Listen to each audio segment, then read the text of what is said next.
আমি যখন গেলাম মুহাম্মদ সাল্লাল্লাহু আলাইহি সাল্লামের কাছে, তখন তিনি মসজিদে নববীতে লাল চাদর গায়ে দিয়ে শুয়েছিলেন, বসেছিলেন, লাল চাদর গায়ে দিয়ে মসজিদে অবস্থান করছিলেন। তো আমি গিয়ে বললাম, কুলতু লাহু ইয়া রাসূলুল্লাহ ইন্নী জিতু আতলুবাল ইলম, আমি আপনার কাছে কোরআন হাদিসের বিদ্যা অর্জন করতে এসেছি। আল্লাহর নবী, আমি আপনার কাছে কোরআন হাদিসের বিদ্যা অর্জন করতে এসেছি। এটা শোনার সাথে সাথে আল্লাহর নবী বলছেন, মারহাবান বিতালিবিল ইলমে, যারা কোরআন হাদিসের বিদ্যা অর্জন করার জন্য আসে তাদের জন্য স্বাগতম, মারহাবা, তাদের জন্য স্বাগতম, তাদের জন্য শুভেচ্ছা। ইন্না তালিবাল ইলম তাহুফুল মালাইকাতু বিআজনিহাতিহা, শোনো, যে ব্যক্তি কোরআন সুন্নাহ জ্ঞান অর্জন করার জন্য হাঁটতে থাকে, আল্লাহ তার মর্যাদা বাড়িয়ে দেওয়ার জন্য সেই ব্যক্তির পায়ের নিচে ফেরেশতারা তাদের ডানা বিছিয়ে দেন। যারা কোরআন হাদিসের ইলম অর্জন করার জন্য হাঁটে, তাদের পায়ের নিচে ফেরেশতারা ডানা পর বিছিয়ে দেন। আজকে যে আপনি বাড়ি থেকে মাহফিলে এসেছেন, প্রত্যেক ধাপ মনে করছেন আপনার মাটির উপরে পড়েছে, কিন্তু আসলে ফেরেশতাদের পরের উপরে পড়েছিল। আগামীকাল আসবেন হেঁটে, আর ফেরেশতা পা ওই পর বিছিয়ে দিবে না। আজকে দিয়েছে কেন? এখানে বিদ্যা শিখার জন্য এসেছেন। বুঝেননি মনে হয় কথা? এখানে কেন এসেছেন? কোরআন হাদিসের বক্তব্য থেকে বিদ্যা অর্জন করার জন্য এসেছেন। নিয়ত যদি এটাই হয়, তাহলে আজকে বাড়ি থেকে এখানে যে এসেছেন, আপনার মর্যাদার দিকে আল্লাহ লক্ষ্য করে ফেরেশতাদের ডানা আপনার পায়ের নিচে আল্লাহ বিছিয়ে দিয়েছেন। সুম্মায়ারকাব বাদুহুম বাদান, এই ফেরেশতারা আপনাকে ঘিরতে থাকে। হাত্তা ইয়াবলুগুস সামাদ দুনিয়া মিন মাহাব্বাতিহিম লিমা ইয়াতলুব, আপনাকে নিয়ে ঘিরতে ঘিরতে ঘিরতে এক ফেরেশতার কাঁধের উপর আরেক ফেরেশতা, আরেক ফেরেশতার উপর আরেক ফেরেশতা, এইভাবে উঠতে উঠতে আপনার মর্যাদাকে লক্ষ্য করে আল্লাহ প্রথম আকাশ পর্যন্ত ফেরেশতাদেরকে ঢেলে সাজিয়ে দেন। ইলম অর্জনকারীর এত মর্যাদা, ইলম অর্জনকারীর এত মর্যাদা। আবু উমামা বাহিলি রাদিয়াল্লাহু আনহু বলছেন, রাসূল সাল্লাল্লাহু আলাইহি ওয়াসাল্লাম বলেছেন, ইন্নাল্লাহা ওয়া মালাইকাতাহু ওয়া আহলাস সামাওয়াতি ওয়াল আরদ হাত্তা নামলাতা ফি যুহরিহা ওয়া হাত্তাল হুতা লা ইউসাল্লিমুনা আলান নাসিল খায়র। আল্লাহর নবী বলছেন, লা ইউসাল্লুনা আলা মুআল্লিমিন নাসিল খায়র। আল্লাহর নবী বলছেন, নিশ্চয়ই যারা বিদ্যা অর্জন করে আর যারা বিদ্যা ছড়িয়ে দেয়, শিক্ষক এবং ছাত্র, এদের জন্য আকাশের সব ফেরেশতা আল্লাহর নিকটে ক্ষমা প্রার্থনা করেন। আকাশের ফেরেশতা ক্ষমা প্রার্থনা করেন, আর এদের উপরে আল্লাহ রহমত নাজিল করেন। আর গর্তের পিপিলিকা, মানুষ তো দোয়া করে, ফেরেশতারা তো দোয়া করে, এমনকি যেই ব্যক্তি বিদ্যা অর্জন করে, কোন বিদ্যা? কোরআন হাদিসের বিদ্যা, এই ব্যক্তির জন্য গর্তের যত পিপিলিকা আছে আর পৃথিবীর পানির ভিতরে যত মাছ আছে, সবাই আল্লাহকে বলে, আল্লাহ ওই আলেমকে তুমি ক্ষমা করে দাও। আলেমের মর্যাদা, আলেমের এত মর্যাদা যে বিদ্যা ছড়িয়ে দেয়, যে বিদ্যা গ্রহণ করে, সবাই তার জন্য দোয়া করে। কার জন্য দোয়া করে? আলেমের জন্য। তাবি বিদ্যান কাসির ইবনে কায়েস রাহিমাহুল্লাহ তিনি বলছেন, কুনতু জালিসান মা আবু দারদা ফি মসজিদে দামাশকিন, আমি একদা আবু দারদা রাদিয়াল্লাহু আনহুর সাথে মসজিদে দামাশকে বসেছিলাম। ফাজাহু রাজুলুন, এক ব্যক্তি চলে আসলো মসজিদে দামাশকে, এসে বলছেন, ইয়া আবু দারদা ইন্নী জিতুকা মিন মাদিনাতি রাসূল, হে আবু দারদা, আমি রাসূলের শহর মদিনা থেকে মসজিদে দামেশকে সিরিয়ায় এসেছি। মা জিতুলি হাজাতিন শুধু বিদ্যা অর্জন করার জন্যে, অন্য কোনো স্বার্থে নয়, শুধু কোরআন হাদিসের বিদ্যা অর্জন করব, এই জন্য আমি পায়ে হেঁটে এসেছি মদিনা থেকে সিরিয়ায় 1.5 মাসের পথ। কত মাসের পথ? 1.5 মাসের পথ পায়ে হেঁটে এসেছেন কোরআন হাদিস থেকে বিদ্যা অর্জন করবেন বলে। আবু দারদার কাছে, রসুলের একজন সাহাবী আবু দারদা, এই সাহাবীর কাছে একজন সাধারণ মানুষ শুধু কোরআন হাদিস থেকে বিদ্যা অর্জন করবেন বলে 1.5 মাসের পথ পায়ে হেঁটে এসেছে। এসে বলছে যে আমি শুধু কোরআন হাদিসের বিদ্যা অর্জন করতে এসেছি। তখন আবু দারদা অবাক হয়ে বলছেন যে আপনি এত দূর থেকে এইভাবে এসেছেন, তাহলে একটা হাদিস শোনেন। কি? একটা হাদিসের বিদ্যা শিখিয়ে দিই। কি? আমি মুহাম্মদ সাল্লাল্লাহু আলাইহি সাল্লামকে বলতে শুনেছি যে মান সালাকা ইলমান মান সালাকা ইয়াতলুবু, যে ব্যক্তি বিদ্যা অর্জন করার জন্য রাস্তা অবলম্বন করলো, মান সালাকা তারিকান ইয়াতলুবু ফিহি ইলমান, যে ব্যক্তি বিদ্যা অর্জন করার জন্য কোরআন হাদিস জানার জন্য রাস্তা দিয়ে পথ অবলম্বন করলো, সালাকাল্লাহু বি তরিকাম মিন তুরুকিল জান্নাত, আল্লাহ ওই ব্যক্তিকে জান্নাতের অনেক পথের মধ্য থেকে একটি জান্নাতের পথে তাকে প্রবেশ করিয়ে দেন, সে জান্নাতের পথে চলে যায়। শোনো আরো, আল্লাহর নবী বলছেন ইন্নাল মালাইকা লা তাজাওয়াজ লি হাতা রিজাল লি তালিবিল ইলম, যে ব্যক্তি বিদ্যা অর্জন করার জন্য পায়ে হাঁটে, আল্লাহ তার প্রতি এত সন্তুষ্ট খুশি হন যে তার পায়ের নিচে ফেরেশতারা পর ডানা বিছিয়ে দেয়। শোনো, ইন্নাল আলেমা ইস্তাগফিরু লাহু মান ফিস সামাওয়াতি ওয়াল আরদ, শোনো, একজন আলেমের জন্য আকাশ জমিনে যা কিছু আছে, যত জীববস্তু জড়বস্তু, যত জীববস্তু জড়বস্তু আছে আকাশ জমিনে, সূর্য চন্দ্র নক্ষত্র, রড ইট বালি সিমেন্ট, যা কিছু আছে, পাথর গাছ যা আছে, জীববস্তু হোক আর জড়বস্তু হোক, সবাই আল্লাহর কাছে আলেমের জন্য ক্ষমা প্রার্থনা করতে থাকেন। এ হলো আলেম। আলেমের এত মর্যাদা, এ হলো আলেম। আলেমের এত মর্যাদা, হাত্তাল হাইতানু ফি জাওফিল মায়ে, এমন কি ওয়াল হাইতানু ফি জাওফিল মায়ে, এমন কি পানির মধ্যে যেই মাছগুলি আছে, এই মাছগুলি আলেমের জন্য দোয়া করতে থাকে।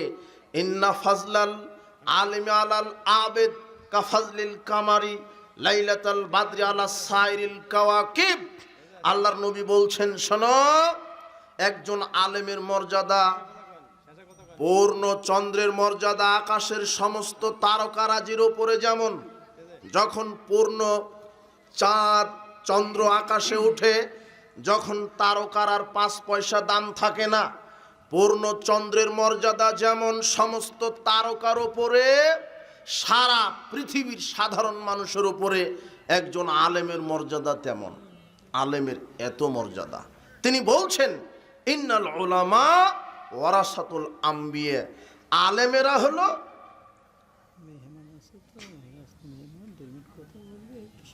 আমার কথা বলার পরে মেহমান কথা বলবে, এতে থাকলে থাক, না হলে চলে যাক, আপনি থামেন। মেহমান আসুক, আমার বক্তব্য তাকে শুনতে হবে, আমার বক্তব্য শুনবে এখানে মেহমান, উনি তো এখানকার মেহমান, কাজে এখানে এসে আমার বক্তব্য শুনবে, এরপরে আমি ওনার বক্তব্য শুনব। একটু ধৈর্য ধরেন। আল্লাহর নবী বলছেন, আল্লাহর নবী কি বলছেন? আলেমেরা হলো নবীদের উত্তরসূরি, আলেমেরা হলো নবীদের উত্তরসূরি।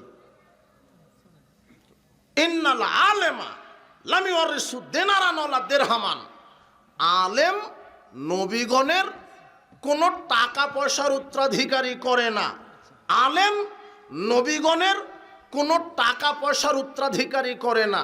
ইন্নাম ওয়ারাসুল ইলমা, বিদ্যার উত্তরাধিকারী করে গেছেন, বিদ্যার উত্তরাধিকারী করে গেছেন। আলেমেরা নবীদের নিকট থেকে বিদ্যা পেয়েছেন উত্তরাধিকারী সূত্রে। এই জন্য আলেম বিদ্যার সাথে মুনাফিকি করবে না।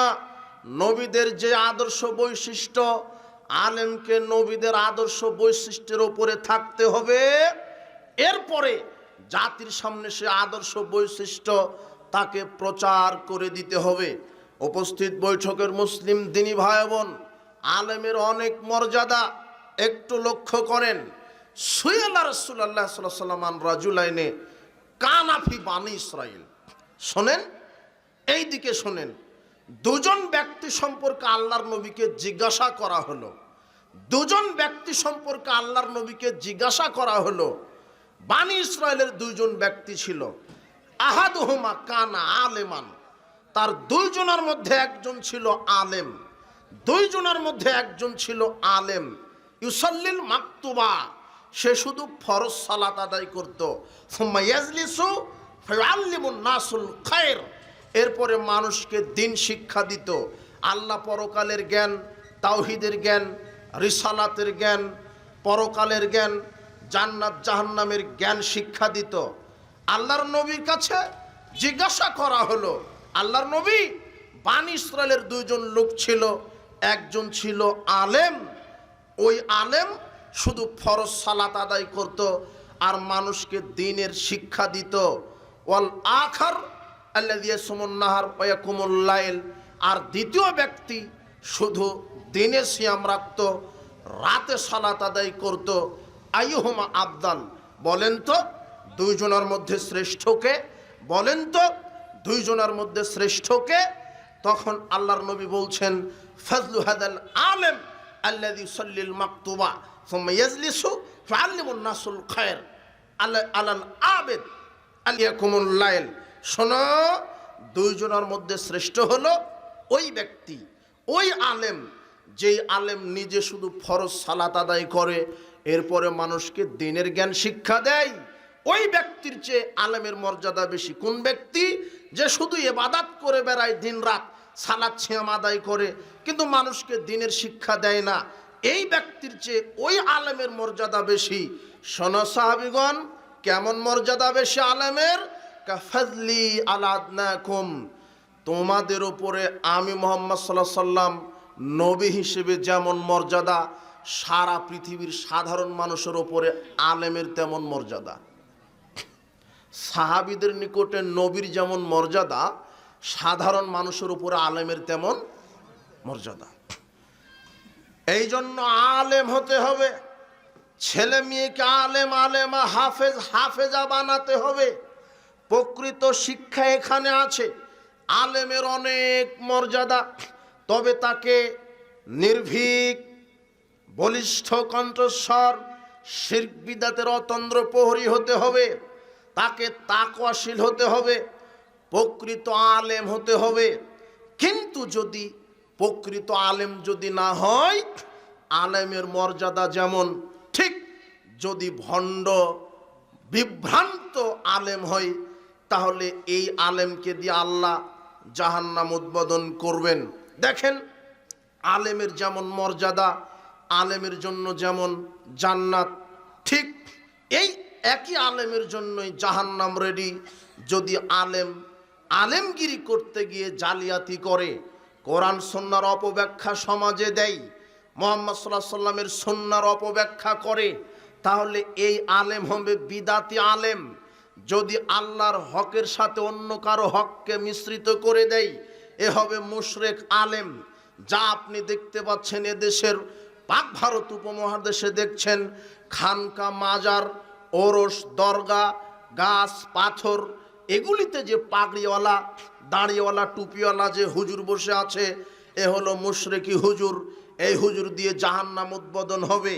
এরপরে সমাজে যত বেদাত দেখতে পাচ্ছেন, যা মুহাম্মদ সাল্লাল্লাহু আলাইহি সাল্লাম করেননি, এই বেদাতকে প্রতিষ্ঠা করতে গিয়ে যদি আলেম বেদাতের ডিলার হাতে নিয়ে সমাজে মুহাম্মদ সাল্লাল্লাহু আলাইহি সাল্লামের সুন্নাহর উল্টা কিছু কায়েম রাখে, এই আলেমকে দিয়ে জাহান্নাম উদ্বোধন হবে।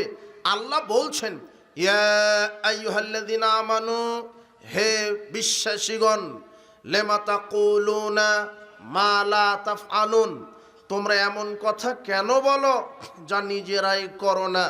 কাবুরা মাকতান ইনদাল্লাহ আন তাকুলু মা লা তাফআলুন। আল্লাহর নিকটে এটা অতীব ঘৃণিত, আল্লাহর নিকটে এটা অতীব ঘৃণিত। কি ঘৃণিত? যে তোমরা মুখে বলো এক, কর্মে করো আরাক। যে আলেম মুখে বলে এক, কর্ম করে আরাক, এই আলেমের পরিণাম জাহান্নাম। আনাস রাদিয়াল্লাহু আনহু বলছেন, রাআইতু লাইলাতা উসরিয়া বিরিজালান, আমাকে মেরাজের রাত্রে কিছু ঘটনা দৃশ্য দেখানো হলো। আমি দেখলাম তুকরাজু শিফাহুম বিমাকারিজা মিনান নার, কিছু মানুষের জিহ্বা আগুনের কেচি দ্বারা কেটে দেওয়া হচ্ছে। বলতো মান হাওলায়ে জিবরিল, আমি বললাম জিবরাইল, কোন ব্যক্তির জিহ্বা আগুনের কেচি দ্বারা কেটে দেওয়া হচ্ছে? তখন জিবরাইল বলছেন, হাওলায়ে খুতবাউ মিন উম্মাতিক, এরা হলো আপনার উম্মতের যারা বক্তা, যারা আলেম, যারা বক্তব্য দিয়ে বেড়াতো, যারা বক্তা, বক্তার জিহ্বা আগুনের কেচি দ্বারা কেটে দেওয়া হচ্ছে। আল্লাযীনা ইয়া'মুরুনা আন-নাসা বিল বিররি ওয়া ইয়ানসাউনা আনফুসাহুম, যারা মানুষকে ভালো কাজের কথা বলতো, নিজেরাই ভালো কাজ থেকে দূরে থাকতো। ওয়া হুম ইয়াতলুনাল কিতাব, যারা কোরআন হাদিসও পড়তো। ওয়া হুম ইয়াকিলুন, কিন্তু চিন্তা ভাবনা করে জাতির সামনে কথা বলতো না। চাকরি বাঁচানোর জন্য, সমাজে প্রভাব খাটানোর জন্য বাপ দাদার দোহাই দিয়ে শিরক বিদাতের উপরেই কর্তৃত্ব কায়েম করতে চেয়েছিল। এই আলেম বক্তাদের জিহ্বা আল্লাহ আগুনের কেচি দ্বারা কেটে দিবেন।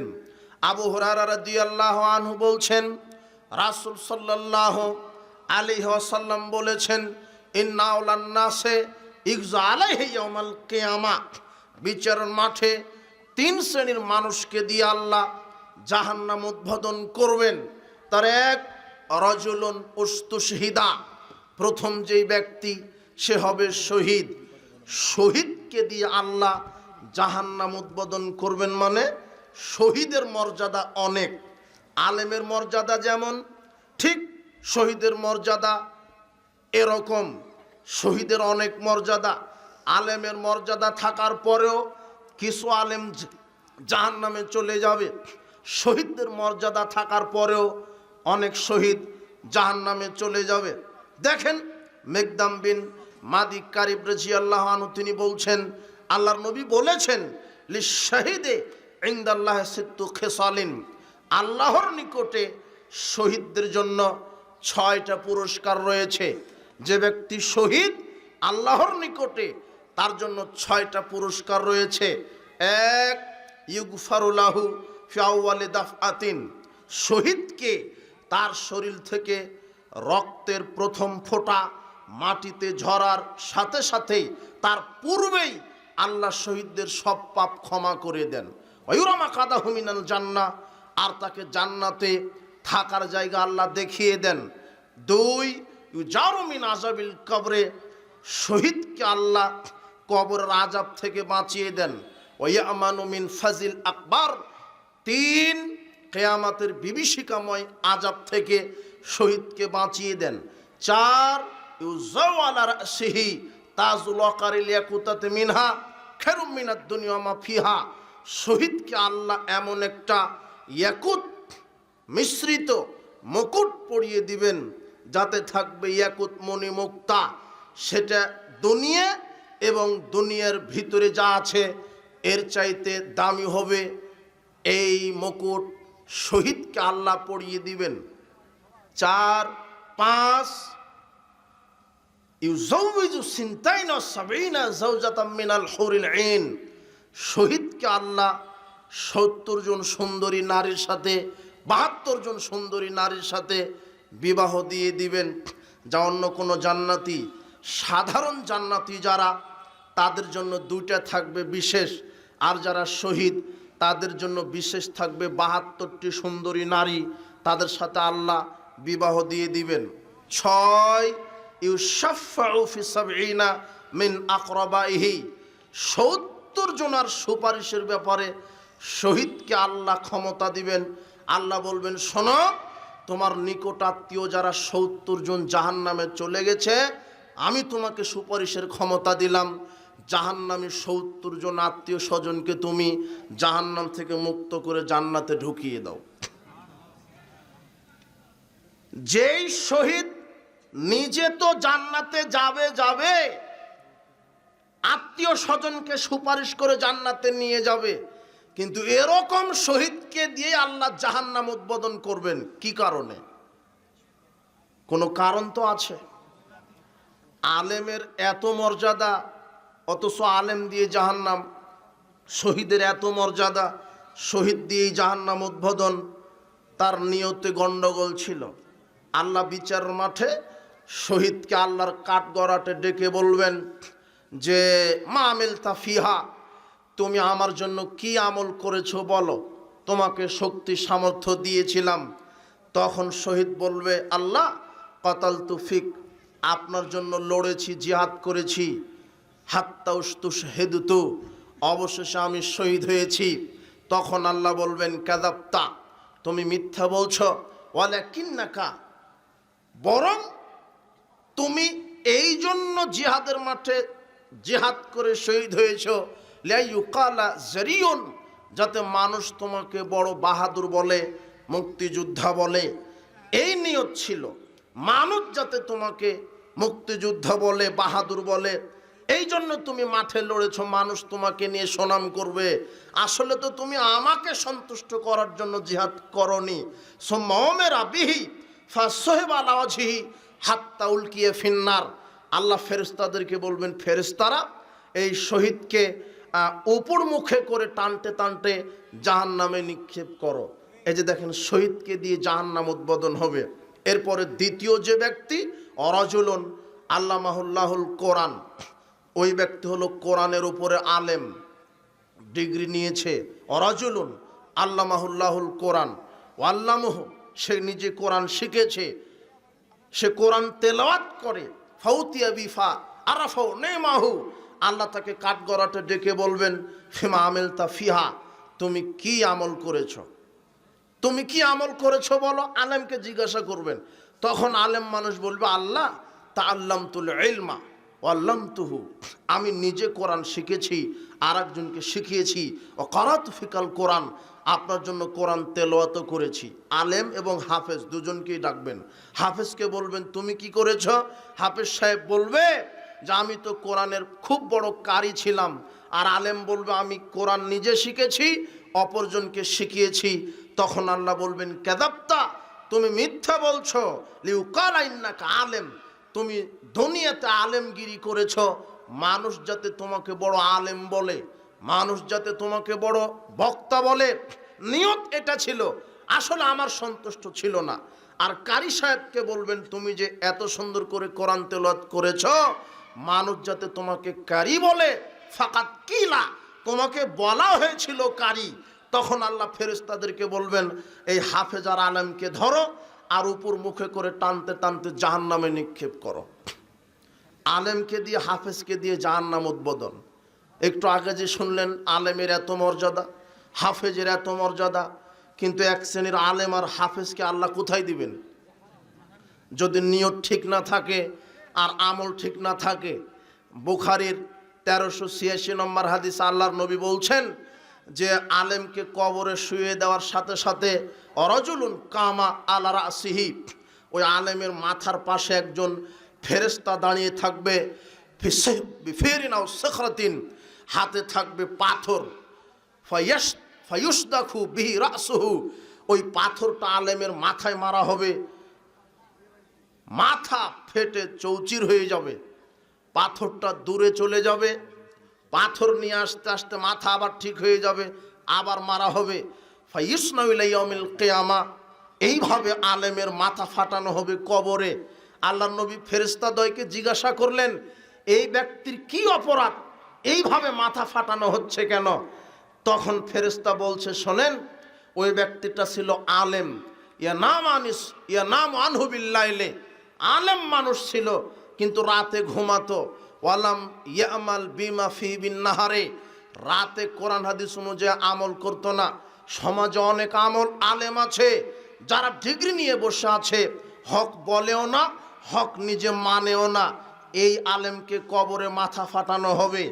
আর বুখারীর 7047 নম্বর হাদিস, আল্লাহর নবী বলছেন ইয়াখুজুল কোরআন, হাফেজ সাহেবকে আল্লাহ কবরে ধরবেন। ফায়ার ফুজুহু, যেই হাফেজ হেফজ করেছে 30 পারা, এরপরে শয়তানি বদমাশি করে কোরআন ভুলে গেছে, কোরআন আর পরিচর্যা করে না, কোরআন নিজের জীবনে বাস্তবায়ন করেনি, শুধু নিজের নামের আগে একটু হাফেজ লিখবে বলে ওই হেফজখানায় গিয়েছিল যে আমাকে মানুষ হাফেজ বলবে। কোরআন হেফজও করেছিল 2, 1, 5, 10 পারা, এরপরে সজ্ঞানে স্বেচ্ছায় শয়তানি বদমাশি করে ভুলে গেছে। এই হাফেজের মাথা ফাটানো হবে। তখন আল্লাহ নবী বলছেন, কি অপরাধে হাফেজের মাথা ফাটানো হবে? তখন ফেরেশতাদ্বয় বলছে, ও কোরআন হেফজ করেছিল কিন্তু ভুলে গেছে, কোরআন অনুযায়ী আমল করেনি। ইয়ানামু আনিস সালাতিল মাকতুবা, আর এই হাফেজ ফরজ সালাত আদায় করতো না। হেফজখানায় চাকরি করে ঠিক, সালাতে ঠিক মতো আদায় করে না। এই জন্য বিচারের মাঠে কবরে তো আলেম আর হাফেজের মাথা ফাটানো হবে। এক শ্রেণীর আলেম আর হাফেজকে দিয়ে জাহান্নাম আল্লাহ কি করবেন? উদ্বোধন করবেন। ওসামা বিন জায়েদ রাদিয়াল্লাহু আনহু বলছেন, রাসূল সাল্লাল্লাহু আলাইহি ওয়াসাল্লাম বলেছেন, ইউজাউ বির রাজুলি ইয়াউমাল কিয়ামা হাত্তা ইউলকিয়া ফিন নার, কিয়ামতের মাঠে একজন ব্যক্তিকে আনা হবে, তাকে জাহান্নামে নিক্ষেপ করা হবে। ফাতান দালিকু আফতাবু ফিন নার, জাহান্নামে দেওয়ার সাথে সাথে পেটের নাড়ি ভুঁড়ি বের হয়ে যাবে। ফায়ুদহানু ফিহা, ওই নাড়ির চতুর্দিকে ঘুরতে থাকবে। কাতাহনিল হেমারি বিরাহাহু, যেমন গাধা ওই আটা পিসা জাঁতার চতুর্দিকে ঘুরতে থাকে, ঠিক একজন ব্যক্তি তার নাড়ি ভুঁড়ির চতুর্দিকে ঘুরতে থাকবে। ফায়াস্তামি আহলুন নার আলাইহি, ওই ব্যক্তির নিকটে জাহান্নামীরা সব একত্রিত হবে। ফায়াকুলুনা, জাহান্নামীরা বলবে, ইয়া ফুলান মা শানুকা, হে অমুক, আপনার কেন এই অবস্থা? আনতা তামুরনা বিল মারুফ ওয়া তানহানা আনিল মুনকার, আপনি না অনেক বড় আলেম ছিলেন, মানুষকে ভালো বক্তব্য দিতেন, বক্তব্য শোনাতেন, কিন্তু আপনার এই অবস্থা কেন? ভালো কাজের আদেশ করতেন, মন্দ কাজের নিষেধও করতেন, কিন্তু আপনি তো আলেম মানুষ, আপনার জাহান্নামে আসার কি কারণ হলো? তখন ওই আলেম নিজেই বলবে, কুনতু আমরুকুম বিল মারুফ, আমি ভালো কাজের কথা বলেছি, ওয়ালা আতিহি, কিন্তু আমি নিজেই ভালো কাজ করিনি। অনহাকুম আনিল মুনকার, আমি খারাপ কাজের নিষেধ জাতিকে করেছি। ও আতিহি, কিন্তু আমি নিজেই খারাপ কাজ করেছি। দেখেন আলেম বিপদে, আলেম ভালো কাজের আদেশ করেছে কিন্তু আলেম নিজে ভালো কাজ করেনি। আর আলেম পর্দার ওয়াজ করে, নিজের বউ বেটিকে পর্দায় রাখতে পারেনি, এই আলেম জাহান্নাম। আর আলেম ভালোই বক্তব্য দেয় সালাত ছিয়ামের উপরে, নিজেই সালাত আদায় করে না, এই আলেম জাহান্নাম। আলেম খারাপ কাজের নিষেধ করে, আলেম বলে খারাপ কাজের নিষেধ, বাবা তোমরা খারাপ কাজ করো না, সুদ খাও না, ঘুষ খাও না, দুর্নীতি করো না, মদ পান করো না, এটা আলেম বলে। কিন্তু যে বলে সেই ঘুষ খেয়েছে, সেই সুদ খায়, যে বলে মদ পান করো না, ওই আলেমই জর্দা দিয়ে পান খায়। ও নিজেই বলে মদ পান করো না, কিন্তু এই জানা নাই যে জর্দাই হলো মদ, ও আলেমের জানা নাই। জানবে কি করে? এমনিতে আনাকুম জানাকুম পড়েছে, কোরআন হেফজ করে, খতম দেয় আর খায়, কোরআনের সঠিক জ্ঞান নাই। এই আলেম জানবে কি করে যে জর্দা খাওয়া হারাম? জর্দা যে মদ, জর্দা যে মদ, বিড়ি সিগারেট, জর্দা, ইয়াবা, গোল, ফেন্সিডিল যা আছে এর ভিতরে মাদকতা আছে। আল্লাহ বলছেন ইন্নামাল খামরু, আমি মদ হারাম করে দিলাম। কোরআন হাদিসে মদের নির্ধারিত নাম নেই, কোরআনে বলা নেই জর্দা হারাম, কোরআনে বলা নেই বিড়ি সিগারেট হারাম, কোরআনে বলা হয়নি ইয়াবা, গুল, ফেন্সিডিল হারাম। কোরআনে শুধু আল্লাহ বলেছেন মদ হারাম। মদ কি জিনিস? এখন আল্লাহর নবী বলছেন, সংজ্ঞা দিচ্ছেন মাদকের, মা আসকারা কাসিরুহু ফাকালিলুহু হারাম, যেটা বেশি পরিমাণ খেলে মানুষ মাতলামি করে, তার অল্প খাওয়াটা হারাম। এই জন্য আপনি তো জর্দা খান পানের সাথে 1 গ্রাম 2 গ্রাম, তাই আপনি বুঝতে পারেন না। অথচ যে 1 গ্রাম জর্দা দিয়ে পান খাচ্ছে, ওই হুজুরকে আপনি 100-150 গ্রাম জর্দা খাইয়ে দেখেন, হুজুরা সূরা ফাতিহা তেলাওয়াত করতে পারবে না। যেটা বেশি খেলে মানুষ পাগলামি করে, তার অল্পটা হারাম। এই জন্যই বলছি জর্দা হারাম, এর ভিতরে মাদক রয়েছে। যারা জর্দা খায়, পানের সাথে খায়, তারা চিবিয়ে খায়, আর যারা বিড়ি সিগারেট খায় তারা আগুন দিয়ে পুড়িয়ে খায়। অথচ বস্তুটা একই, বস্তু একই। ওই বিড়ির মশলা, সিগারেটের মশলা আর পানের জর্দা দুটেই তামাক পাতা থেকে তৈরি হয়, তামাক পাতা থেকে দুটেই। যারা জর্দা খায় তারা চিবিয়ে খায়, আর যারা সিগারেট খায় তারা আগুন দিয়ে পুড়িয়ে খায়। আপনি আছেন এখানে, যদি জর্দা খেয়ে থাকেন আজকে তওবা করেন। যুবক, তুমি বিড়ি সিগারেট খাও, এটা জাহান্নামীদের খাদ্য। আল্লাহ বলছেন, আমি জাহান্নামীদেরকে যা খেতে দিব শরীর পরিপুষ্ট হবে না। জাহান্নামের খাদ্যের সাথে মিল আছে বিড়ি সিগারেট, জর্দা। বিড়ি সিগারেট খেলে কি শরীর পরিপুষ্ট হয়? জি না। আল্লাহ বলছেন, জাহান্নামীদেরকে যা খেতে দিব ক্ষুধা মিটবে না। বিড়ি সিগারেট জর্দা খেলে কি ক্ষুধা মিটে? জি না। দুর্গন্ধযুক্ত একেবারে খাবিস অপবিত্র খাবার বিড়ি সিগারেট জর্দাগুল। হুজুর খায়, হুজুর খায়, হুজুর নিজে মদের বিরুদ্ধে বক্তব্য দিচ্ছে, আবার হুজুরি জর্দা খাচ্ছে। এই হুজুরের মাথা ফাটানো হবে। এই জন্য সাবধান, যারা মাদক থেকে দূরে নেই। এই মাদক হারাম, আর হারামখোর এই দেহ জান্নাতে যাবে না। আল্লাহর নবী বলছেন, লা ইয়াদখুলুল জান্নাতা জাসাদুন গুযিয়া বিল হারাম। ওই দেহ জান্নাতে যাবে না যেই দেহ হারাম খাদ্য দ্বারা গঠিত হয়েছে। সুদ, ঘুষ, দুর্নীতি, মাদক এগুলি হারাম। হারাম খাদ্য থেকে আপনি বেঁচে থাকার চেষ্টা করেন। বলছিলাম, ভ্রান্ত আলেম, এক শ্রেণীর আলেমকে দিয়ে আল্লাহ জাহান্নাম উদ্বোধন করবেন। সাওবান রাদিয়াল্লাহু আনহু বলছেন, রাসূল সাল্লাল্লাহু আলাইহি ওয়াসাল্লাম বলেছেন, ইন্না মিম্মা আতাখাওয়াফু মিনহু আলা উম্মতি আইম্মাতান মুদিল্লিন। আমার উম্মতের মধ্যে আমি সবচেয়ে যেটা বেশি ভয় করছি সেটা হলো আলেম সমাজ, তারা হবে ভ্রান্ত। আমার উম্মতের মধ্যে সবচেয়ে বড় যেটা বেশি ভয় করছি তা হচ্ছে আলেম সমাজ, যারা অধিকাংশ হবে ভ্রান্ত। কিভাবে? সাতাবুদু কাবাইল বিন উম্মাতিল আওসান। আমার উম্মতের অনেক মানুষ মূর্তি পূজারীদের সাথে আপনার ইবাদত করবে। আমার উম্মতের অনেক মানুষ মূর্তির ইবাদত করবে।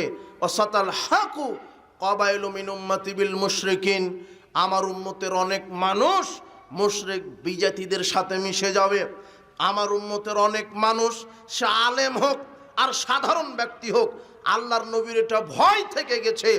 আমার উম্মতের সবচেয়ে বড় যেটা ভয় করলাম, আলেম হবে ভ্রান্ত, তারা মূর্তি পূজকদের সাথে মিশে যাবে, তারা বিজাতিদের সাথে মিশে যাবে।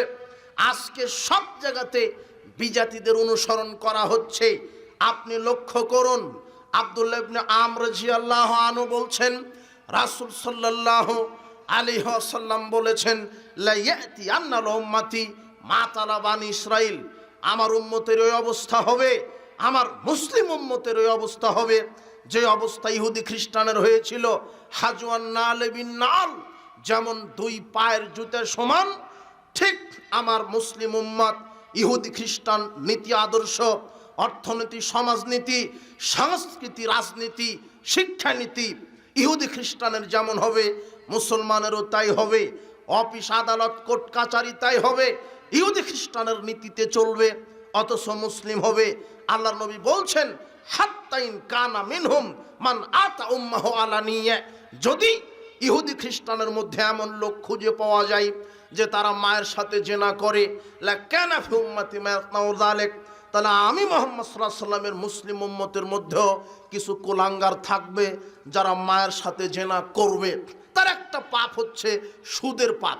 আল্লাহর নবী বলছেন, যে কোনো পুরুষ যদি 1 টাকা সুদ খায় তাহলে 36 বার মায়ের সাথে জেনা করলে যা পাপ হয়, 1 টাকা সুদ খেলে তার চাইতে বেশি পাপ হয়। তাহলে যারা সুদের সাথে জড়িত, এরা মায়ের সাথে জেনা করার মতো কি করছে? বুঝেননি মনে হয় কথা। বোঝা আবার কঠিন। আপনি যদি সুদের মধ্যে থাকেন তাহলে তো বক্তব্য বুঝতে পারবেন না।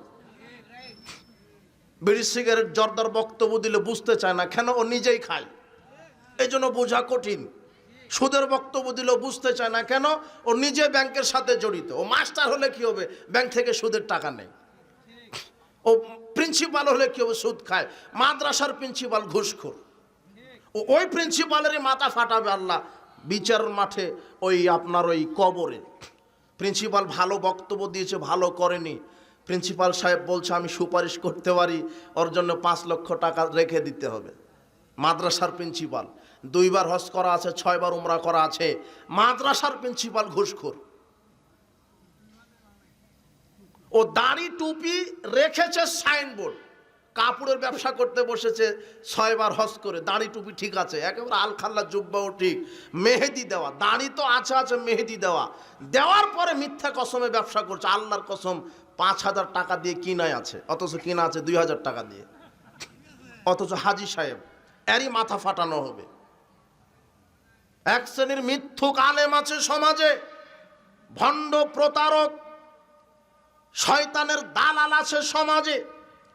আল্লাহর নবী বলছেন ইহুদি খ্রিস্টান যেমন হবে মুসলিম উম্মাত তেমন হবে। ইহুদি খ্রিস্টান যেমন হবে মুসলিম উম্মাত তেমন হবে। আপনি লক্ষ্য করেন, আপনি নামে মুসলিম, কিন্তু আপনার অফিস আদালত কোর্ট কাচারি শিক্ষাঙ্গন রাজনীতি অর্থনীতি সমাজনীতি শিক্ষানীতি সব ইহুদি খ্রিস্টানের কারিকলামে ঢেলে ঢেলে সাজানো আছে। আপনি তার গোলামি করছেন। আপনি মুসলিম, আপনার আদর্শ কোথায়? আল্লাহর নবী এটাই বলছেন, আমার মুসলমান উম্মতেরা ইহুদি খ্রিস্টানের সাথে মিশে যাবে, বিজাতিদের সাথে মিশে যাবে, ইহুদি খ্রিস্টানের সাথে মিশে যাবে, বিজাতিদের সাথে মিশে যাবে। আর আমি সবচেয়ে যেটা বেশি ভয় করি আমার উম্মতের, তারা হচ্ছে ভ্রান্ত ভণ্ড আলেম, ভ্রান্ত পথভ্রষ্ট আলেম। পথভ্রষ্ট আলেম আবার পথভ্রষ্ট হবে মানে? হ্যাঁ, আলেমই পথভ্রষ্ট। আল্লাহর নবী বলছেন মান সুয়েলা আন ইলমিন, যে আলেমকে তার জানা বিষয়ে জিজ্ঞাসা করা হলো, আচ্ছা বলেন তো এটা শিরক না বেদাত? আবু দাউদের হাদিস, আল্লাহর নবী বলছেন শোনো, যে আলেমকে জানা বিষয়ে জিজ্ঞাসা করা হলো ফাকাতামাহু, এরপরে আলেম জানার পরও গোপন রাখলো চাকরি বাঁচানোর জন্য, সমাজে মর্যাদা, বাপদাদা থেকে করে আসছি, হক কথা বলা যাবে না। ও সত্যটা জানে, এরপরও জানার পরও বলল না, হকটা বলল না। আলজামাহুল্লাহু বিলিজামিন মিন নারি ইয়াউমাল কিয়ামা, এই আলেমকে আল্লাহ জাহান্নামের লাগাম পরাবেন কিয়ামতের দিন। কাকে জাহান্নামের লাগাম পরাবেন? আলেমকে। আলেমকে জাহান্নামের লাগাম পরাবেন। কোন আলেম? যেই আলেম হক জানে কিন্তু হক মানে না, হক জানে কিন্তু হক জাতির সামনে বলে না। এরকম অনেক আলেম আছে সমাজে যারা ইবলিস শয়তানের দালালি করছে। শোনেন, মানুষের ঈমানকে নষ্ট করার জন্য শয়তান 4 দফা কর্মসূচি হাতে নিয়েছে, আপনার ঈমানকে নষ্ট করে দিবে। ওযু নষ্ট হয় কারণ আছে, সিয়াম নষ্ট হয় কারণ আছে, ঠিক মানুষের ঈমান ভেঙে যায় নষ্ট হয় তার কারণ আছে। শয়তান 4 দফা কর্মসূচি নিয়ে মাঠে নেমেছে মুসলমানদের ঈমান নষ্ট করার জন্য। এক, শিরক, শিরকের মাধ্যমে শয়তান মানুষের ঈমান নষ্ট করে দিচ্ছে। শিরক কি? আল্লাহর সমকক্ষ কাউকে মনে করা, আল্লাহর সমান কাউকে মনে করা। সন্তান আল্লাহ দিতে পারে, আপনি যদি মনে করেন না, ওই যে মহাস্থানগড় যে পীরের কাছে গেলেই সন্তান দিতে পারে, পীরের আস্তানাতে গেলে সন্তান চলে আসবে। পীর যে পুকুরে গোসল করেছে ওই গোসলে ডুব দিলে পেটে বাচ্চা চলে আসবে, এটা হলো আপনার আকীদা। পাপ ক্ষমা করতে পারে আল্লাহ, আপনি যদি বলেন না পীর মানুষের পাপ ক্ষমা করতে পারে, জান্নাত জাহান্নাম দাতা আল্লাহ, আপনি যদি মনে করেন পীর সুপারিশ করে জান্নাত দিতে পারে, তাহলে আপনি মুশরিক, আপনার ঈমান ভেঙে গেছে। আল্লাহ বলছেন ইন্না সলাতি ওয়া নুসুকি ওয়া মাহইয়ায়া ওয়া মামাতি লিল্লাহি রাব্বিল আলামিন। শুনেন, আল্লাহ বলছেন নিশ্চয় সালাত, আমার কুরবানি, আমার হায়াত, আমার মৌত সব আল্লাহর জন্য নিবেদিত। এইভাবে আল্লাহ বলছেন আমার সালাত, আমার সিয়াম, আমার হজ, যাকাত, কুরবানি, আমার আশা ভরসা, আমার প্রার্থনা, আমার সেজদা, আমার মানত, আমার প্রার্থনা, আমার চাওয়া পাওয়া ভরসা সব কার জন্য নিবে। কিন্তু আপনি যদি পীরের কাছে মাজারে গিয়ে চান, সাহায্য চান, পীরের দরগায় মানত করেন পরিবারে বরকত আশা লাভে, তাহলে আপনি মুশরিক, আপনার ঈমান নষ্ট হয়ে যাবে। আল্লাহর সাথে শিরক করলে ঈমান নষ্ট হয়ে যায়। পীরের মুরিদ না হলে জান্নাত হবে না, এই আকীদা শিরক। পীর সাহেব কবরে জীবিত থেকে মানুষের কল্যাণ অকল্যাণ করতে পারে, এই আকীদা শিরক। কবরে গিলাপ চড়ানো, আগরবাতি, ফুল, মোমবাতি জ্বালানো বরকতের আশায়, এগুলি হলো শিরক। কবরে সেজদা করলে বালা মুসিবত দূর হয়, খানকা মাজার ওরসে মানত করলে বালা মুসিবত দূর হয়, এই আকীদা শিরক।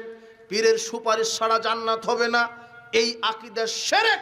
আপনার এই শিরকি আকীদা নিয়ে যদি মারা যান ঈমান নষ্ট হবে, জান্নাত হবে না। শিরক করে যে মারা যায় আল্লাহ তার উপরে জান্নাত হারাম করে দেন। তাবিজ ঝোলানো শিরক।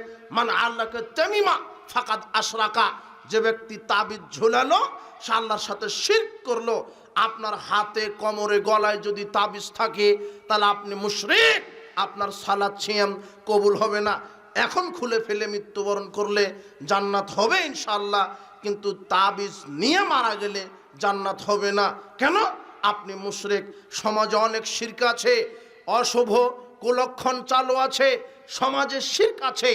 শিরকের মাধ্যমে শয়তান মানুষের ঈমানকে নষ্ট করে দেয়। 1 2 কুফর।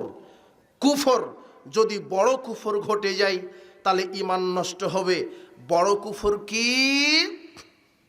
আল্লাহকে অস্বীকার করা, পরকালকে অস্বীকার করা। বড় কুফর কি? কোরআন মাজিদের আয়াতকে অস্বীকার করা। বড় কুফর কি? কোরআন হাদিসকে সন্দেহ করা, কোরআন হাদিসের কোনো আয়াতকে সন্দেহ করা, তুচ্ছ তাচ্ছিল্য করা। বড় কুফর কি? রাসূলের সুন্নাহকে নিয়ে ব্যঙ্গ করা। মানুষ আজকে পৃথিবীতে আছে আল্লাহর বিধানকে নিয়ে কটাক্ষ করে, আল্লাহর বিধানকে নিয়ে কটাক্ষ করে। কি?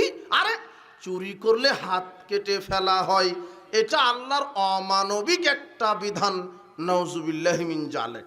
বিবাহের পরে জেনা করলে মেরে ফেলা হয়, এটা আল্লাহর অমানবিক একটা বিধান।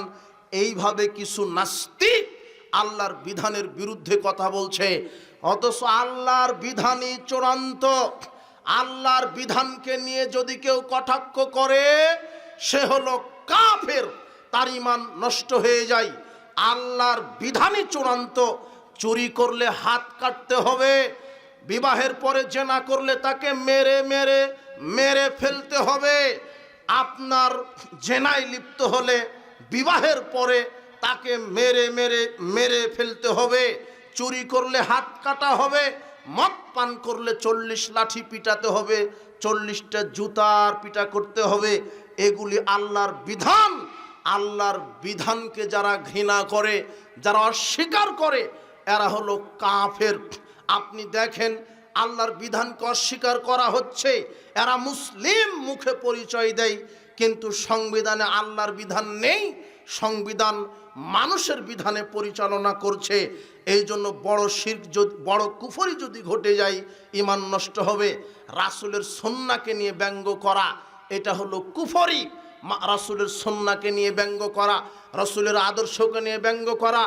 আজকে আপনি সমাজে দেখতে পাবেন রাসূলের গুরুত্বপূর্ণ সুন্নাহকে নিয়ে ব্যঙ্গ করা হয়, রাফাল ইয়াদাইন নিয়ে ব্যঙ্গ করা হয়, জোরে আমিন বলা নিয়ে ব্যঙ্গ করা হয়, বুকের ওপরে হাত বাঁধা নিয়ে ব্যঙ্গ করা হয়, পায়ের সাথে পা মিলানো নিয়ে ব্যঙ্গ করা হয়। যারা আহলে সুন্নাহ ওয়াল জামা, যারা আহলে হাদিস, যারা রাসূলের সুন্নাহকে মেনে জীবনযাপন করে, এদেরকে নিয়ে ব্যঙ্গ করা হয়। যারা রাসূলের সুন্নাহকে নিয়ে ব্যঙ্গ করে এরা কাফের হয়ে যায়। আল্লাহ বলছেন সূরা তাওবার 66-67 আয়াতে, কুল আবিল্লাহি ওয়া আয়াতিহি ওয়া রাসূলিহি, বলো তোমরা কি আল্লাহর সাথে, আল্লাহর আয়াতের সাথে, রাসূলের সাথে কুনতুম তাস্তাহজিউন, তোমরা কি ঠাট্টা মশকরা করছো, তোমরা কি ঠাট্টা করছো নাকি? রসুলের আদর্শকে নিয়েও যদি ঠাট্টা করো, ওয়ালা তা'তাযিরু, আল্লাহ বিচারের মাঠে বলবেন আজকে তোমরা কোনো ওজর পেশ করো না। কাদ কাফারতুম বাদা ঈমানিকুম, ঈমান আনার পরে তোমরা কাফের হয়ে গেছো। রসুলের আদর্শকে নিয়ে উপহাস করলে কি হয়ে যাবে? কাফের। রসুলের আদর্শই চূড়ান্ত। রসুলের আদর্শ মানতে হবে সার্বিক জীবনে। রাসূলের আদর্শকে যদি উপেক্ষা করে মানুষের অন্য কোনো নেতার আদর্শে জীবন যাপন করেন, আপনি হবেন মুনাফিক। আর রাসূলের আদর্শকে যদি অস্বীকার করেন, আপনি হবেন কাফের। আল্লাহ বলছেন লাকাদ কানা লাকুম ফি রাসূলিল্লাহি উসওয়াতুন হাসানা। আল্লাহ বলছেন শোনো, সারা পৃথিবীর সব মানুষের জন্য আমি রসুলের মধ্যে আদর্শ দিয়ে দিলাম। আপনি যা কিছু করবেন, সালাত, সিয়াম, হজ, জাকাত, তাসবিহ তাহলিল, কোরআন তেলাওয়াত, দান সাদাকা, আপনার অর্থনীতি, সমাজনীতি, রাজনীতি, পররাষ্ট্রনীতি, অর্থনীতি, শিক্ষানীতি, ব্যক্তিনীতি, আপনি যা কিছু করবেন আল্লাহ বলে দিয়েছেন একজন মানুষের আদর্শ মতো করতে হবে, যার নাম মুহাম্মদ সাল্লাল্লাহু আলাইহি সাল্লাম। দুর্ভাগ্যজনক সত্য হলেও এটা সত্য, আজকে মানুষ ইসলামকে টোটালি পূর্ণভাবে বুঝতে পারেনি, রাসূলের আদর্শকে বুঝতে পারেনি। শুধু মনে করেছে রাসূলের আদর্শ মানে টুপি দাঁড়ি রেখে দেওয়া। জি না, শুধু টুপি দাঁড়ি রাখার নাম রাসূলের আদর্শ নয়। আপনি যেই সালাত রসুলের তরিকায় যেই সালাত আদায় করবেন, ওই রসুলের তরিকাতে আপনাকে রাজনীতিও করতে হবে। সালাত কার তরিকায়? রসুলের। আমি মুহাম্মদ সাল্লাল্লাহু আলাইহি সাল্লামের উম্মত, আমি মুনাফিক হব কেন? আমার শেষ নবী, শ্রেষ্ঠ নবী, একজন অভ্রান্ত সত্য নবী, একজন আদর্শবান নবী, যার নাম মুহাম্মদ সাল্লাল্লাহু আলাইহি সাল্লাম। আমি তার নীতিতে সিয়াম রাখব, তার নীতিতে হজ করব, তার নীতিতে ইবাদত করব, তার নীতিতে সালাত আদায় করব। ওই তার নীতিতেই আমাকে রাজনীতিও করতে হবে। এটাই হলো ইমানদারের বৈশিষ্ট্য। কিন্তু আমি আজকে ক্ষমতার লোভে, চেয়ারের লোভে রসুলের রাজনীতি আমার পছন্দ হয়নি। আমি জাহেলিয়াতের সাথে মিশে গেছি, পাশ্চাত্যের গণতন্ত্র, আপনার সেকুলারিজম, আপনার ক্যাপিটালিজম, আপনার ন্যাশনালিজমের সাথে মিশে গেছি। আরে যারা ধর্ম বুঝে না তারা তো ইহুদি খ্রিস্টানের নীতির সাথে মিশে গেছে। এদেশের দাড়ি টুপিওয়ালা হুজুরও মিশে গেছে।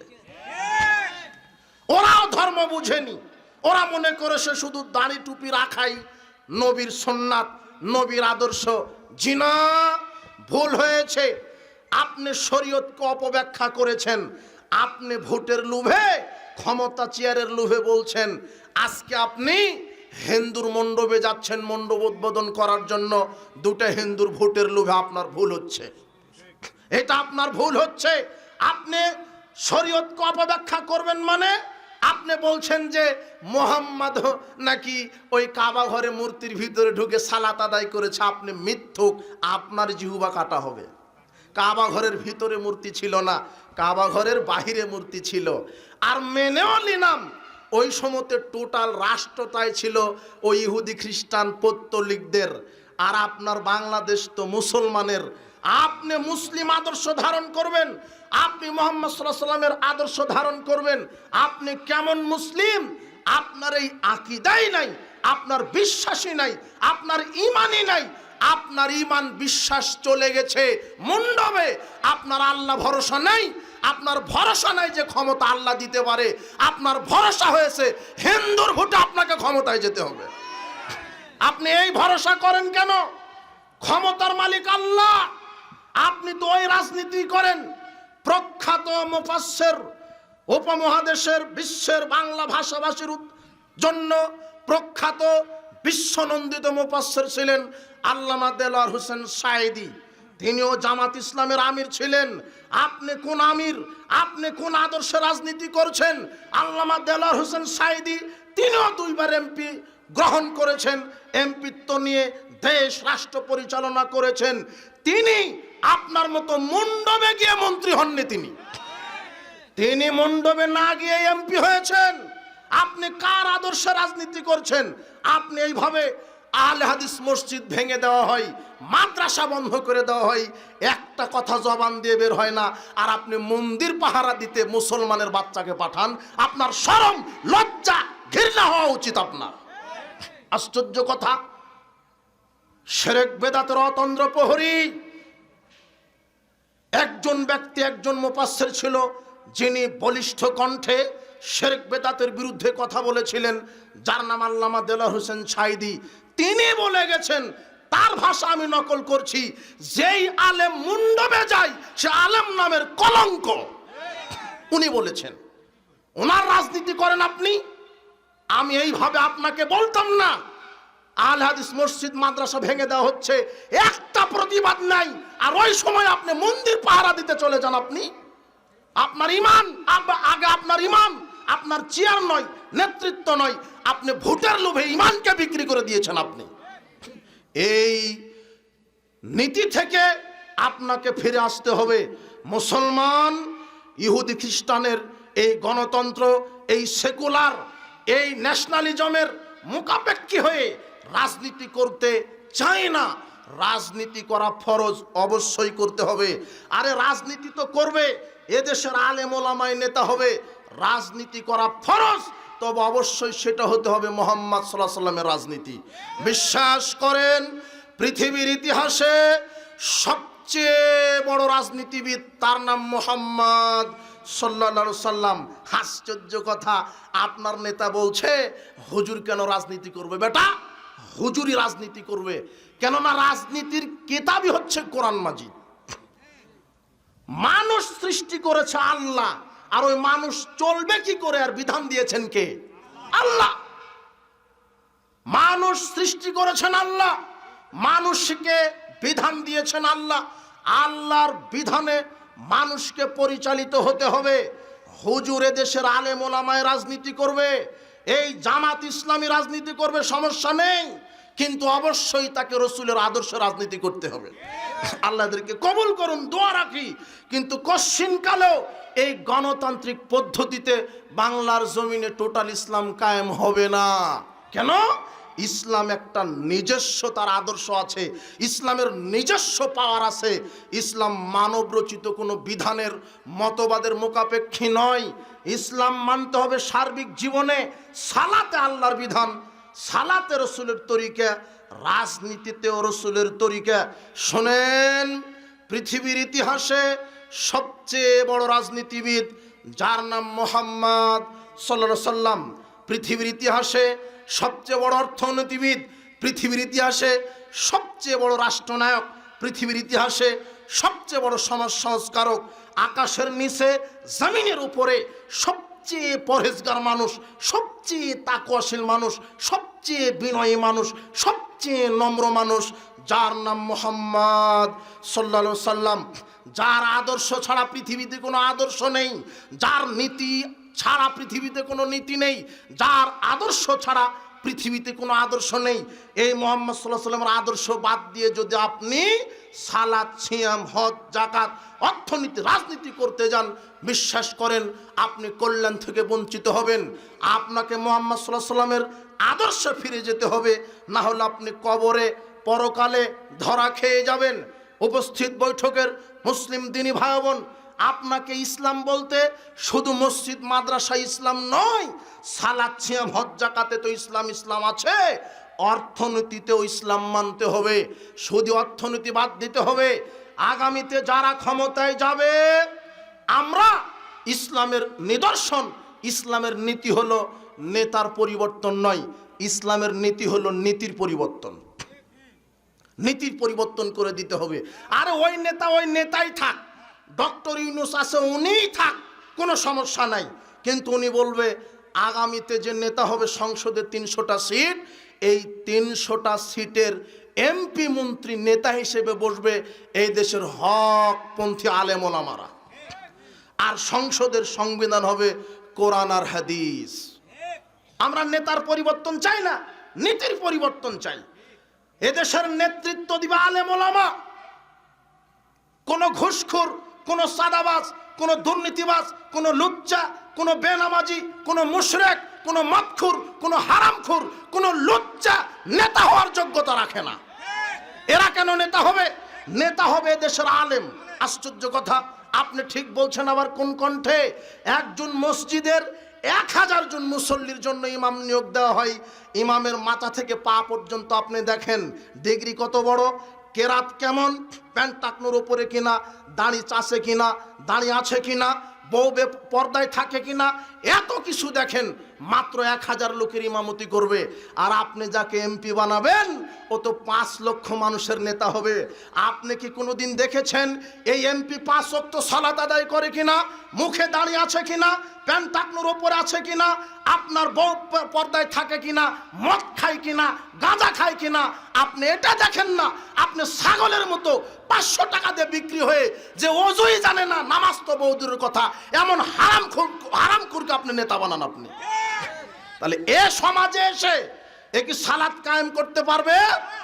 এ কি জেনা বন্ধ করতে পারবে? ওই নেতাই 1400 জন নারীকে নিয়ে রাত কাটাবে, ওই নেতাই গাঁজা খাবে, ইয়াবার ব্যবসা করবে। আপনি হারামখোর এদেরকে নেতা বানান কেন? আগামীতে বাংলাদেশে নেতৃত্ব দিবে এদেশের হকপন্থী আলেম ওলামা। এরাই হবে নেতা, এরাই হবে এমপি, এরাই হবে মন্ত্রী। আর বাংলাদেশের সংবিধান হবে কোরআন আর হাদিস। আল্লাহ, তুমি এমন একটা অভ্রান্ত সত্য নেতা পাঠাও যে কোরআন সুন্নাহর আদর্শ দিয়ে সারা বাংলাদেশকে শিরক বেদাত আর নির্যাতিত মানুষের পাশে দাঁড়াবে। অন্যায়, জুলুম, সুদ, ঘুষ, দুর্নীতি একেবারে মিটিয়ে দিবে। ইসলামের আদর্শে, মুহাম্মদ সাল্লাল্লাহু আলাইহি ওয়াসাল্লামের আদর্শে গোটা দেশটাকে আলোকিত করবে। এমন অভ্রান্ত নেতা আল্লাহ তোমার কাছে আমরা ভিক্ষা চাই, তুমি কবুল করো। এমন নেতার পাশে দাঁড়ান। হে যুবক, তুমি যেই নেতার বক্তব্য শুনলে, আরে আজকে শুনেছো তুমি নেতার বক্তব্য, ও কি তোমাকে ওযুর কথা বলেছে, ইমানের কথা বলেছে, সালাতের কথা বলেছে? ওর বক্তব্যে বোঝা যায় তুমি ওর দল করলে গাঁজা খাওয়ার টাকা পাবে, তুমি নারী পাবে, গাড়ি পাবে। তোমার নেতা শুধু তোমাকে দুনিয়া দিতে পারবে, তোমার নেতা পরকাল দিতে পারবে না। তোমার নেতার মুখে ওযুর বক্তব্য নাই, ইমানের বক্তব্য নাই, সালাতের বক্তব্য নাই। তোমার নেতা বলছে আমার দল করো, গাড়ি লাগলে গাড়ি দিব, বাড়ি লাগলে বাড়ি দিব, পদবি লাগলে পদবি দিব। আরে রাস্তাঘাট সোনা দিয়ে মুড়িয়ে দেবো বেটা। রাস্তাঘাট যদি সোনা দিয়ে মুড়িয়ে দেয় 5 পয়সা উপকার হবে না। সারা পৃথিবীর নেতা আপনাকে বানিয়ে দিলে উপকার হবে না যদি আপনার ইমান ঠিক না থাকে। তা আপনি কোন নেতার পিছনে ছুটেন? হারামখোর, বেনামাজি, লুচ্চা, বদমাশ, গাঁজাখোর এমন নেতার পিছনে ছুটে কেন? ও তো জাহান্নামে যাবে, তোমাকে নিয়ে যাবে। তুমি এমন নেতার পিছনে ছোটো যেই নেতা অভ্রান্ত সত্য কথা বলে, চাকরির ভয়ে, জীবনের ভয়ে জাহেলিয়াতের সাথে মিশে যায় না। তোমাকে ওই আলেম সম্পর্কেও আমি আজকে সতর্ক করছি, যেই আলেম চাকরি বাঁচাবার জন্য বেদাতের বিরুদ্ধে কথা বলতে পারে না, বিলায়ের মতো ম্যাও ম্যাও করে সমাজে নেতৃত্ব দেয়, এই আলেমের পাশাটা তুমি বন্ধ করো। বলতে পারে না বেদাতকে বেদাত, বলতে পারে না কুলখানি বেদাত, চেহলাম বেদাত, মানুষ মারা গেলে 40 দিনে 40 খাওয়ানো বেদাত, হালুয়া রুটি বেদাত, ফরজ সালাতের পরে সম্মিলিত মোনাজাত বেদাত, সভা সমিতির পরে, জানাজার পরে, বিবাহের বৈঠকের পরে, ঈদের সালাতের পরে সম্মিলিত মোনাজাত বেদাত। এটা বলতে পারে না কেন? ওর চাকরি চলে যাবে। মাত্র 5000 টাকার কাছে তার ইমানকে সে বিক্রি করে দিয়েছে। এই ইমামের পাশ আটবে না। ইমাম আলেম তো সেই হবে যে বেদাতকে বেদাত বলতে পারে, যে শিরককে শিরক বলতে পারে, যে বলতে পারে 21 ফেব্রুয়ারি পালন করাবে শিরক, যে বলতে পারে 16 ডিসেম্বর পালন করা শিরক, যে বলতে পারে শহীদ মিনারে ফুল দেওয়া নিরাপত্তা পালন করা শিরক, যে বলতে পারে শিখা চিরন্তন শিখা অনির্বাণকে মূল্যায়ন করা শিরক, যে বলতে পারে পীর পূজা শিরক, মাজার পূজা শিরক, খানকা পূজা শিরক, যে বলতে পারে ফরজ সালাতের পরে সম্মিলিত মোনাজাত বিদাত, বিদাত, বিদাত, যে শিরক বেদাত স্পষ্টভাবে বলে দিতে পারে, এই হলো আলেম। এই আলেমের কথা শোনা। চাকরি বাঁচাবার জন্য বেদাত করছে তোমার আলেম, ও আলেম নয়, ও হলো জালেম একটা। ও বেদাতকে বেদাত বলতে পারে না, ও সুন্নাহকে সুন্নাহ বলতে পারে না। খুব কষ্ট করে বলে বেদাতে আমলকে যে সুন্নাতের খেলাফ, তাও বেদাতকে কি বলতে পারে না? বেদাত বলতে পারে না। খুব কষ্ট করে বলে কি এটা সুন্নাতের কি খেলাফ। কি চাটুকার, কি ধান্দাবাজ তোমার ইমাম, তোমার ওই আলেম। এই আলেম থেকে আল্লাহ তোমাকে হেফাজত করুক, এই আলেমকে আল্লাহ হেদায়েত দান করুক। এরাই হলো ভ্রান্ত আলেম। এই ভ্রান্ত আলেম থেকে আমাকে বিরত থাকতে হবে। আমরা কারো বিরোধী নই, কোনো দলের বিরোধী নই, কোনো ব্যক্তির বিরোধী নই, আমরা নীতি আদর্শের বিরোধী। আপনি যত বড়ই নেতা হন, যত বড় দলের নেতা হন, আপনার দলে যদি আর আপনার ভিতরে যদি মুহাম্মদ সাল্লাল্লাহু আলাইহি ওয়াসাল্লামের আদর্শ না থাকে, আপনাকে আমরা 5 পয়সা মূল্য দিই না। আর যদি রাসূলের আদর্শ থাকে, আপনাকে আমরা মূল্য দিই। শোনেন উপস্থিত বৈঠকের মুসলিম দিনী ভাই বোন, সার্বিক জীবনে কোরআন সুন্নাহ মেনে চলার নাম ইসলাম। শুধু মসজিদে 5 ওয়াক্ত সালাত আদায়ের নাম ইসলাম নয়, শুধু হজ মৌসুমে হজ করা ইসলাম নয়, শুধু রমাদানে সিয়াম পালন করার নাম ইসলাম নয়। রমাদানে সিয়াম পালন করবেন যার তরিকায়, অর্থনীতি রাজনীতি করতে হবে তার তরিকায়, এর নাম ইসলাম। মসজিদে সালাত আদায় করবেন যার তরিকায়, রাজনীতিও করতে হবে তার তরিকায়, এর নাম ইসলাম। শোনেন, মানুষ মারা গেলে কবরে জিজ্ঞাসা করা হবে 3টা প্রশ্ন মৌলিক। 1, মান রব্বুকা, তোমার আইনদাতা কে? রব মানে কি? রব মানে আইনদাতা, রব মানে প্রতিপালক, রব মানে জীবনদাতা, রব মানে সৃষ্টিকর্তা, রব মানে মৃত্যুদাতা। কথা বুঝেননি মনে হয়। কবরে জিজ্ঞাসা করা হবে মান রব্বুকা, তোমার আইনদাতা কে? তখন তুমি বলিও রব্বি ইহুদি খ্রিস্টান। তোমার অফিস আদালত কোর্ট কাচারি সব তো ইহুদি খ্রিস্টানের আইন। তুমি দুনিয়াতে মানবে ইহুদি খ্রিস্টানের আইন, আর কবরে তুমি আল্লাহর নাম মুখ দিয়ে আসবে? আশ্চর্য কথা। তুমি দল করো একটা, আর এক দলের কাছে গেছো তুমি চাকরি নিতে, চাকরি দিবে? তোমার নীতি তো উল্টা। যেই দল সরকার হয় ওটা দলের সরকার হয়, জনগণের সরকার কোনোদিন হয়নি বাংলাদেশে। আওয়ামী লীগ সরকার ও আওয়ামী লীগের সরকার হয়েছে, বিএনপি সরকার বিএনপির সরকার হয়েছে, এরা জনগণের সরকার হতে পারেনি। বিরোধী দল এই দলীয় সংকীর্ণতায় ভুগেছে। আরে শোনো, তুমি করো বিরোধী পার্টির লোক, আপনারে এটা কি এই এলাকার নাম ফুলকট, এই মাঠে দাঙ্গা হয়েছে, মারামারি হয়েছে। আপনি ওই দিন ওই তারিখে যেই সময়ে মারামারি হয়ে একজন মার্ডার হয়েছে, ওই দিন আপনি চট্টগ্রামে ছিলেন, কিন্তু আপনি বিরোধী দলের লোক হয় আপনি ওই মার্ডারের 1 নম্বর আসামি। এর নাম হলো সরকার ব্যবস্থা বাংলাদেশের। তোমার দাদা 1 শতক জমির উপরে কেস করে গেছে, তুমি বুড়া হয়ে গেছো, তো তোমার এই কোর্ট কাচারি 1 শতক জমির মামলা এখনো মিটাতে পারেনি। এটা হলো দুর্নীতিবাজ বাংলাদেশ। আশ্চর্য কথা, তুমি কোথায় নেতৃত্ব দিতে এসেছো? আশ্চর্য কথা, তুমি কোথায় নেতৃত্ব দাও? যে দেশের 95% মানুষ সালাতই আদায় করে না, তুমি আবার কোথায় নেতৃত্ব দিতে এসেছো? নেতৃত্ব যখন তোমার নেতা আসবে, তাকে মুহাম্মদ সাল্লাল্লাহু আলাইহি ওয়াসাল্লামের ভাষাতে কথা বলতে হবে। কিভাবে কথা বলতে হবে? মুহাম্মদ সাল্লাল্লাহু আলাইহি ওয়াসাল্লাম বলেছেন, শোনো আমার জাতি, লাই ইফলিহা কাওমুন ওয়ালাউ আমরহুম ইমরাতান। যেই দেশের একজন নেতা হবে মহিলা, সেই দেশে গজব নাজিল হবে। এই দেশের সবাই মহিলা, ওই দল এই দল সবাই। তোমার এই নেত্রীর নামে ভোট চেয়ে গেল, তোমার নেতা ও তো চলে গেল, ওকে বলেছে আপনি বসেন, তোমার নেতা বসেনি। আমি তো তোমার নেতাকে ওইভাবে, আমি কি বলবো তোমার নেতাকে? তোমার নেতাকে বক্তব্য শুনতে হবে। সাধারণ মানুষ পরিবর্তন হওয়ার চাইতে নেতার পরিবর্তন জরুরি। কেন? নেতা যদি পরিবর্তন হয়, সমাজ এমনিতেই পরিবর্তন হবে। টাঙ্কিতে যদি মরা কুকুর পড়ে থাকে, পরিষ্কার পানি পাবেন না। টাঙ্কি পরিষ্কার করলে পরিষ্কার পানি পাবেন। টাঙ্কি পরিষ্কার করতে হবে। হুজুর পর্দার ওয়াজ করবে মানে পর্দা সংসদে কায়েম করতে হবে। সংসদ থেকে বলে দিবে, শোনেন, আজ থেকে আকেল বালেক প্রত্যেক নারীর পর্দা করা ফরজ। যে মহিলা পর্দা করবে না, তাকে 5 বছর জেলখানায় বন্দি থাকতে হবে। কিসের আমি আপনাকে সালাতের ওয়াজ শোনাবো, বাবাজিরা সালাত আদায় করো? জি না, সংসদ থেকে বলে দেওয়া হবে, কেউ যদি সালাত আদায় না করে তার আজীবন জেল হবে। কিসের আমি আপনাকে মদের বিরুদ্ধে বক্তব্য দিব? সংসদ থেকে বলে দেওয়া হবে, কেউ যদি মদ পান করে প্রথম অবস্থায় 40টা জুতার বাড়ি, দ্বিতীয় অবস্থায় যদি করে 80টা, তৃতীয় অবস্থায় যদি করে তাহলে তাকে 5 বছর জেল। এটা হবে সংসদ থেকে আইন পাস। কেউ যদি চুরি করে তাহলে তার হাত কেটে দেওয়া হবে। শোনো আই যুবক, তোমার নেতা ইসলাম চায় না, যারা নেতৃত্বে আছে তারাই চায় না। কেন? ও যদি ইসলাম চায় তাহলে তোমার নেতারই হাত আগে কাটা হবে। যে দেশে পিয়ন 400 কোটি টাকার মালিক হয়, তাহলে মন্ত্রীর অবস্থা কোথায়? তোমার নেতা ইসলাম চাবে না। কেন? জেনা করলে তাকে পুঁতে মেরে ফেলে দিতে হবে। তোমার নেতাকে আগে পোঁতা লাগবে। ওর একটা দুটা নারীর সাথে সম্পর্ক না, শত শত নারীর সাথে সম্পর্ক। তুমি সাবধান হও, ইসলামকে সার্বিক জীবনে মেনে চলো। মৌলিক প্রশ্নই হবে কবরে তিনটা, মান রব্বুকা, তোমার আইনদাতাকে। এখন তুমি সমাজে আল্লাহর বিধানই মাননি, তুমি কিভাবে বলবে? তুমি তো মুনাফিক। মা দিনুকা, তোমার দিন কি? তখন তুমি বলবে দিনই ডেমোক্রেসি, আমার দিন ডেমোক্রেসি, গণতন্ত্র। তোমার দিন তো ইসলাম না। মান নাবিউকা, তোমার নবীকে? তখন বলবে নবী আব্রাহাম লিঙ্কন, আমার নবী আব্রাহাম লিঙ্কন। তাই তো, তোমার নীতি আদর্শ তো ইহুদি খ্রিস্টানের। তোমার সমাজের একটা বড় নেতা মারা গেছে, এখন তোমার মসজিদের হুজুর বলছো বিসমিল্লাহ আলা মিল্লাতে রসুলিল্লাহ, আল্লাহর নামে রসুলের দলে উঠিয়ে দিলাম।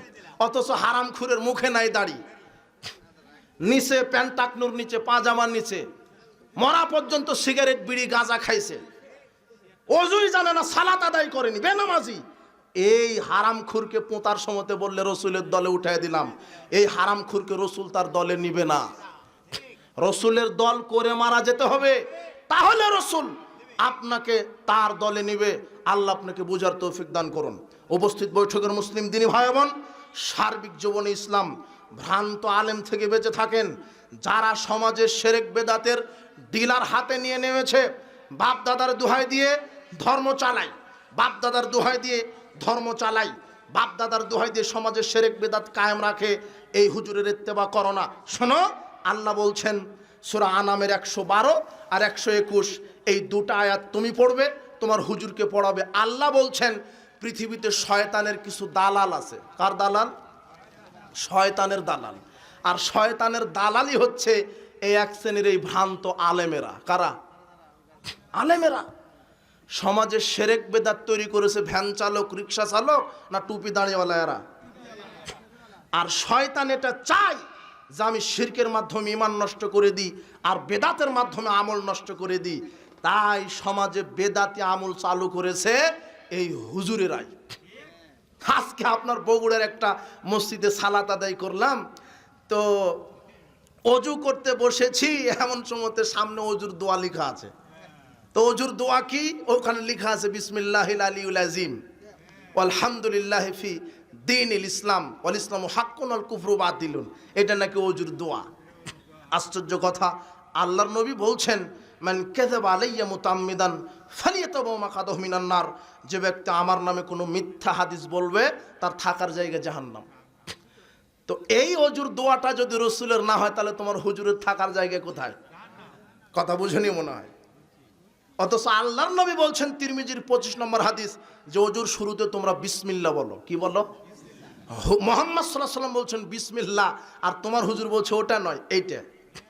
এখন রসুলের দোয়া যদি অজুর দোয়া ওটা না হয়, তাহলে হুজুরের থাকার জায়গা কোথায়? আজকে আবার গাড়িতে বসে এক মৌলানা সাহেবের বক্তব্য শুনছি। মৌলানা সাহেব বলছে যে স্ত্রীর নিচের ঠোঁটে চুমু দিলে কবুল হজের নেকি। আশ্চর্য হুজুর। আমি তখন চিন্তা করলাম একেবারে টাটকা ইবলিসের দালালে। তো কোনটা করলে কবুল হজের নেকি, এটার বিধান কে দিতে পারে? অথবা মুহাম্মদ সাল্লাল্লাহু আলাইহি ওয়াসাল্লাম। তো হুজুর যে বলল নিচের ঠোঁটে চুমা দিলে কবুল হজের নেকি,